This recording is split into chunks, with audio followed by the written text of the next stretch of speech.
Hello and welcome to Lessons from Leeds. Now that the test match is done and the caravan moves to Birmingham, Gargi and I joining you once again to sum up from here in Leeds before we too take the travel to Birmingham as our coverage of this India versus England series continues.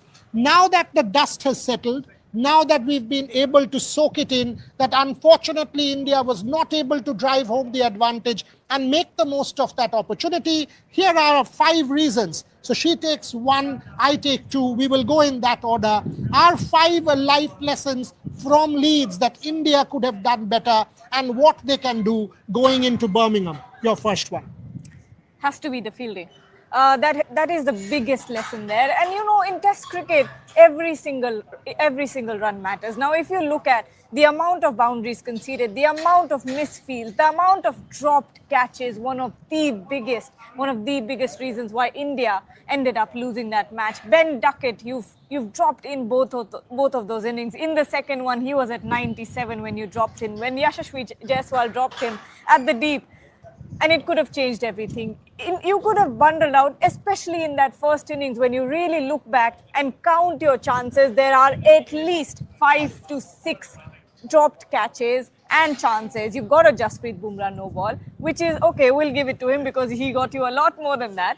You've got 2 dropped catches from Yashasvi Jaiswal. One of them was really difficult. You've got 1 regulation. No, the 2 regulation ones, and then one was difficult. One below and one here. So 3 is right there. So you've got a 4 is the count right now. You've got a Jadeja dropping a regulation catch. You've got 1 missed run out from Mohammad Siraj. He just, was overran. He overran and could not get back up in time.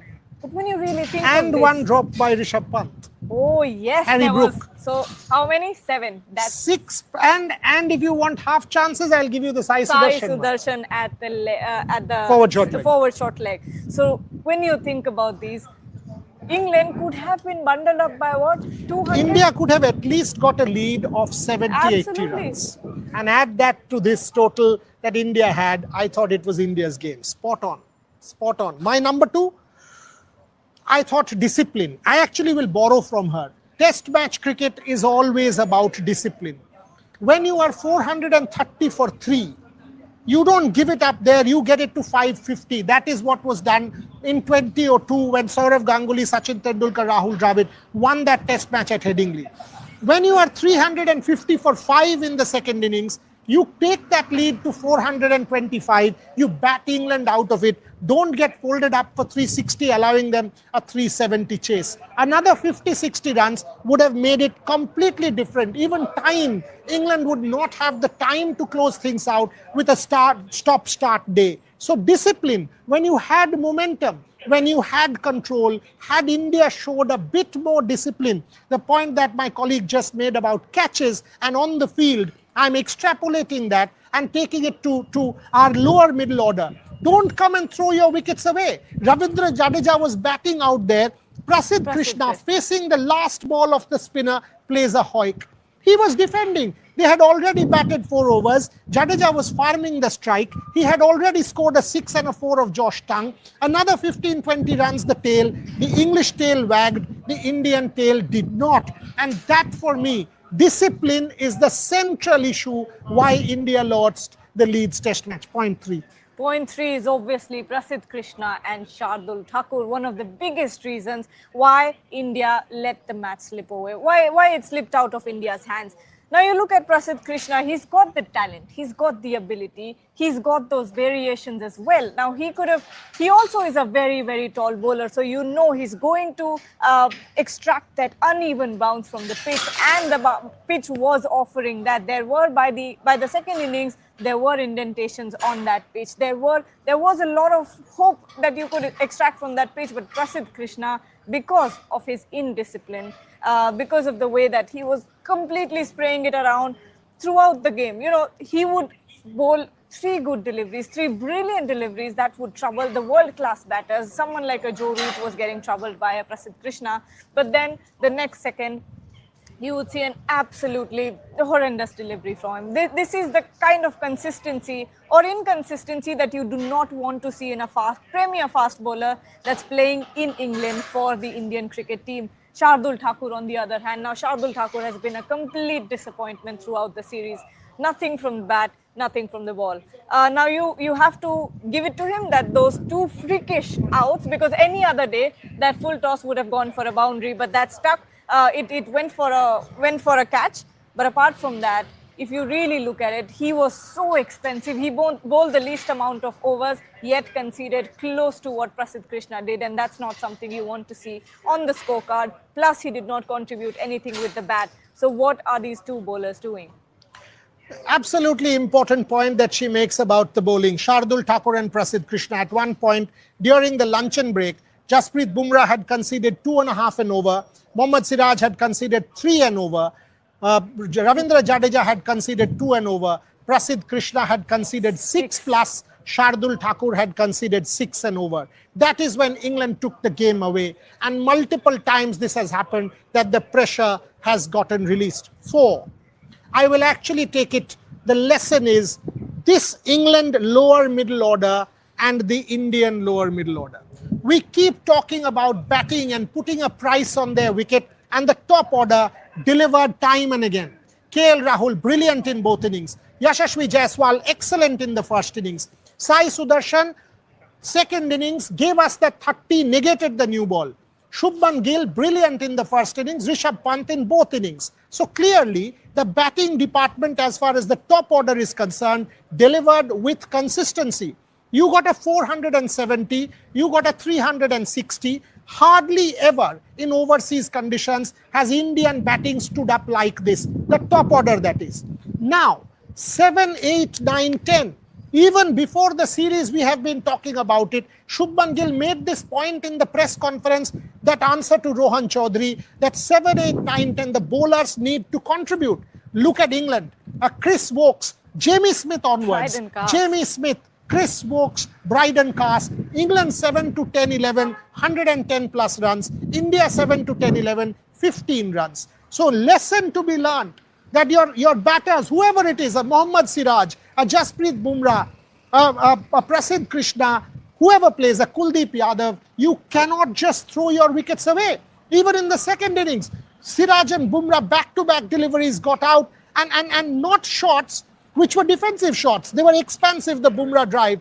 Prasidh Krishna getting out to Shoaib Bashir did not allow Ravindra Jadeja to continue. So batting between number 7 and number 10, this is test match cricket. Everybody needs to contribute, something that wasn't done from the Indian standpoint. Your final point.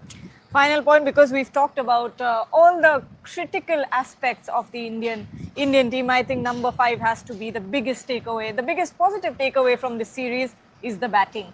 Now you know, I think you have figured out one of the most important puzzles of the team combination is the fact that you do not need a cushion in batting anymore. So that way you can get a Kuldeep Yadav in your team. You can have a Nitish Kumar Reddy in the team. You can also drop a Karun Nair, because you know that Shubman Gill will get you runs, Yashasvi Jaiswal will get you runs, Rishabh Pant will get you runs, and KL Rahul will get you runs, and they will get you good runs. And one of the biggest factors here, the way that Yashasvi Jaiswal and KL Rahul negated that new ball, one of the biggest takeaways. That means that you can actually have a foundation to build on.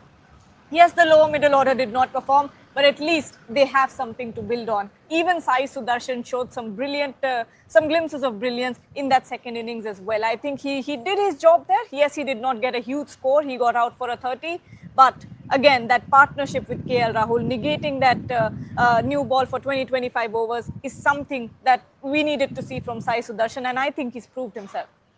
So to sum up, you've gotten our 5 points here. To sum up, many said India would be pushovers at Leeds.